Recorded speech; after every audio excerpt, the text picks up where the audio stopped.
sige, malipayon ba ka karon? No? Malipayon ba ka karon nga nakigrit-grit ka uban sa Ginoo. Pakpakan nato ang Ginoo, dahil ko ng Panginoon tungkol sa kanya. May so na ang ebanghelyo karon, gusto ko ka indot na kana palibong na ko kana. Okay, ang ebanghelyo kasi makita mo, ebanghelyo ni karong Domingo, dili ni ebanghelyo karong adlaw. So karon sa mga nalimba sa First Friday, dili ni mako ang ebanghelyo ng kanina, no? Ebanghelyo ni karong Domingo.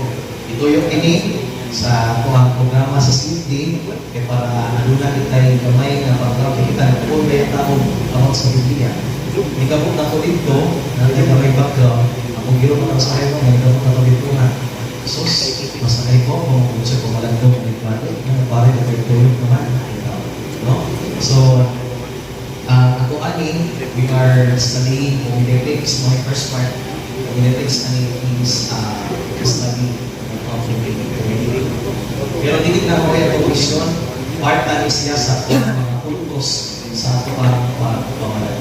Francis, marami naghan mga nanapot, mahimo pagpilita sa atubangan. Katong mga naanihan sa iyo, hindi ba kumalin sa atubangan?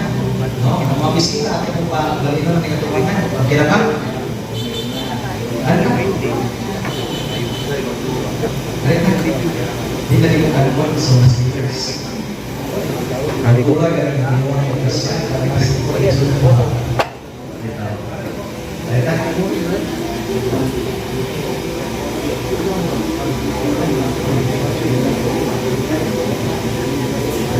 Mga igsuon ang ebanghelyo, lingon ani sa English, this is the parable of the wicked tenant. No? Kaya nga naman, sa pang ebanghelyo ako nailinaw ang akong natanaw karon nga dihay usa ka tagiya o akong parasan. Nga puso sa una mga igsuon sa kultura sa ebanghelyo, nakay yuta o niya layo yung yuta, pwede na nimo pasakupan. Nga kani mga musakop, o kilay kita na ito, ang main source of income nila sa una, di pala ang pagdidik kay Humayman. Ilahan dito sa Italy is uvas or grapes. No? Kabantay mo na, nanong sa parasan, so yung niya. Sa taliwa, naay nagdakan. Sa una, kung maghimo og wine, dili na palihan ito na turon ng fermentative or kanang nanay kanang masiba. Sa una, ikuon dito, tamang-tamang ka. Motos kay kanang luga, ito yung ilang kurikahon. Kung kabantay mo pag-niagi, ito ang pipurong na namutana, magwapato sila na hubog, atong kasalsakana. Yung sa mga pinabag ito, pili ito parihas karong panahon na, daghan na ang alcohol na pinutan. Sa una, it was just a normal process kung sa chemistry pa siya. Sa mga reson, normal process na rin tawag o fermentation. Wala mo rin kaso. Parang yung naguba, naguba na tamis, nalugayan, masuka. Natural naman niya, kung kay naman sa bacteria, natural material na kanya. So, ito sa fermentation. So, baliktad, karon ang maong tenant, iyang ibilin sa sakot. Panahon na ito nga anina. So, kung karon pa, kung ikaw may sakupan, buwahin yung ka sa imuha agalon. Nga, tungod sa kahakog nila.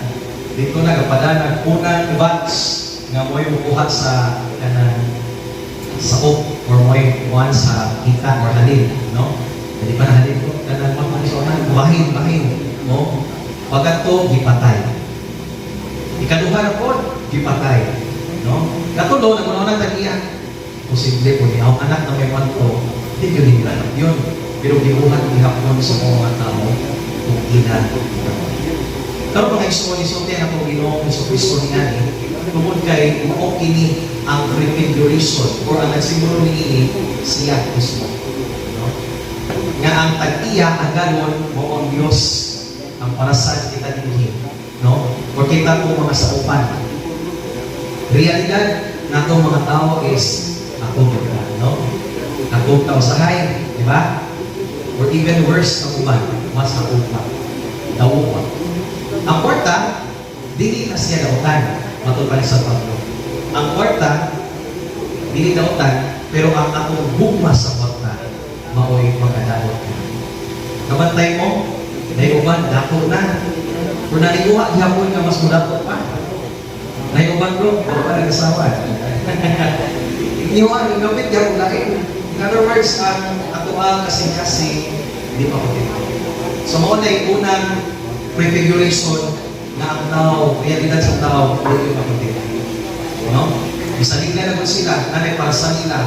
No? Pero, tayo na mga Ibrahim, ang bahay na mga sa una, pareha karon na mabibasa sa bukid.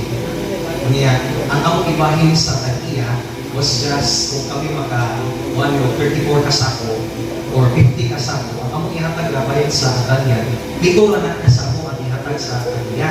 So in other words, mas naghandol ko lang sa kanang trabaho, di ko iwan o kanang kansi. Pero sila, ganahan man sila ilaot tanan. And even, ganahan sila ng ilaot ang maong luta. So kung ilang ipatay at maong anak. No? Namutara si Kristo karon, ining-amot sa Tagiya kung sa kaya mga. Mamatyon nila katong mga nagpatay sila na. Parehas si Jesus sa hilamihan na buma sa Diyos na nato, no? John 3:16, ang paborito nga versikulo sa mga Protestante, or God so loved the world that He gave His only begotten Son. Kita mo na ice cream sa una ka ng pray, ice cream ka na ito. Nag-trace mo na sa una, yung tarik ako pila ng Jesus, no? Nasa likod ng verse, John 3:16, no? Ang Diyos sa ilang nabihan kaguma ka na ito, no? Yan yung alam yung ipadala niya ang aron paglumas ka na.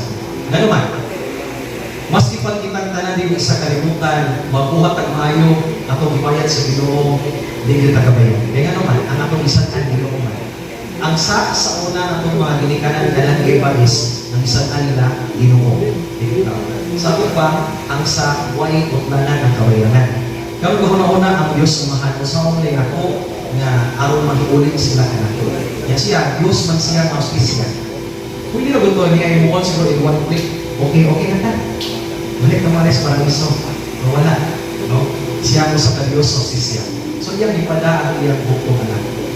No? Kaya parang iyang bukong anak na tinuod niya Diyos o tinuod niya tao, mo'y kumayad sa sana anak na ito. Amen? So, mo ni Ron, si Jesus na ipada, mo na iyahang ipasumbinay niya. Lumaluntungo man siya sa mga parisiyo. Ang mga parisiyo sa unang nakikita ni Jesus, no? Okay, di ba? Ang mga parisiyo sa unang, mga Hudiyo, hindi na sila exclusive ang nilang religion. Here comes kung naayawabok nila na magsanyaw ikalay sa kamaturan, ilahanan ang sa buhay. Kaya para nila, naanan nila ang kanan fullness ng kamaturan. Kung sila nakahibaw, even din na-recognize na Diyos Jesus. Hantod karon na atihapon nila ang mga marites ng fake news. No? Kamasama itong katapusan Ebanghelyo ni San kung sa'y marites na nagpuyok sa mga Diyo karon, ipagawas sa mga Diyo kagikawat ang lawas ni Jesus kung di tinuod na nabanhaw. Muna karon, hantod karon nagpaabot gihapon sila o Mesiyas. No? Huwag gihapon sila na buuan ng Jesus Christ. Wow. No? Hantod karon mabot sila Mesiyas. Dahil ang Christ.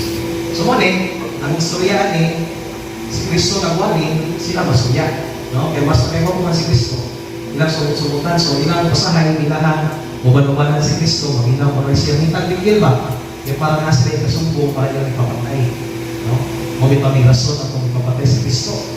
No? Ipamutanan, ipulso pilaton sa lisahan niya. No? Ingon ko mga Hudiyo, nagpaka-Diyos siya. Sa among reliyon, wala na. Hinhagan siya pat yun. Yan, liman kong dinsido. Naman po sila kahit Kristo.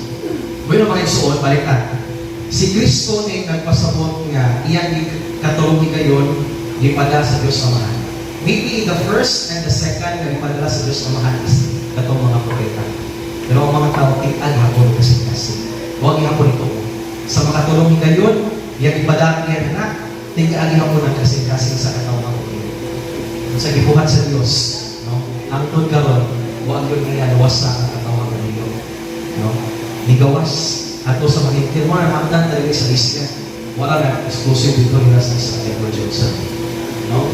So mo yung mga isuon, atong Ebanghelyo karon, nagsaysay ka na po sa katapusan, iwan ng Diyos na kung kinsa katong dili maghatag o maayong bunga, no?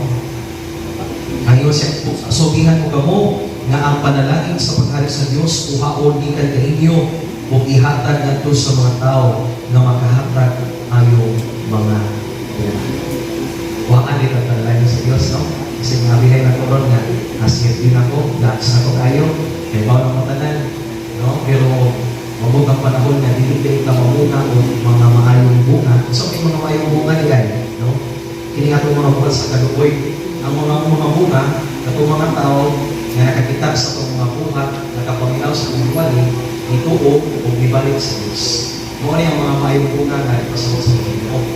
Dili lang usap ng mga bunga-bunga diha ng mga investment, di na mo, bro, no? Dili na mo nagporta na kung ibala ko rin sa bangko, di na mo, kung dili ang mga tao na kung dinala, mayon sa Diyos.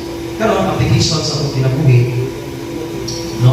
Sa hirap kita, medyo judgmental. Ang cover ni, ang tema ni aning mo pag-iluha, no? Nagsaysay ako sa kamatuuran, sa pagkadalo sa sanata. No? Sa pagkadalo, nagulganahan nga, ako tanan ka. So, ang application na ito, mula sa tanan is, be contented. Kung sa ihatag sa Diyos na ito, ano ang contented? No? Wala na. Be contented. Kaya kung kita naman, hindi naman ito kayo mga contento, no? Sige, compare sa ginabuhi sa pagdaw, kita na po yung lao. Kita na po yung ma-impress. Diba? No? Sige, ako na muna. Sumayon pa si Zaba, nabubuhay. Sumayon pa si Zaba, nagsakyan na, nabigong ko. Typhoon pa. No? Kaya ikaw, itagan ka sa Ginoo, Samson S31, huwag ka nalipay. Kaya naman typhoon. No? Pero may suon, makontento ka naman sa ihatag sa Ginoo. Ikaduha, mahuha kita ng mga maayong bunga para sa Diyos. Kini inyong pag-attend karon sa Bible study, itisong sa Diyos ang mga liso sa inghalian diha sa mga klase. Karon, dili lang ni taman na maminaw lang yung thinking. Moabot ang panahon na mawa may mga speakers, largabi or asa namin, no? Nawa na rin ang professor ng misyonaryo, di ba? Moabot ang panahon, kamo na po ang musakyaw ini. And even, moabot ang panahon na kamo ang musakyaw dito sa inyong mga diplomakuan, dito sa inyong mga pamilya, kabahin sa inghalian sa Diyos. So, una sa tanan, makaibawtan na makontento, ikaduha, maningkamuta, maningumata, na makabunga kita mga maayong bunga diha sa itong kinabuhi. Ang sa katapusan ng Diyos, malipay na ito kung maganti na ito sa kinabuhi na walay kita. Amen. Sa lahat samahan, sana, o sa Espiritu Santo.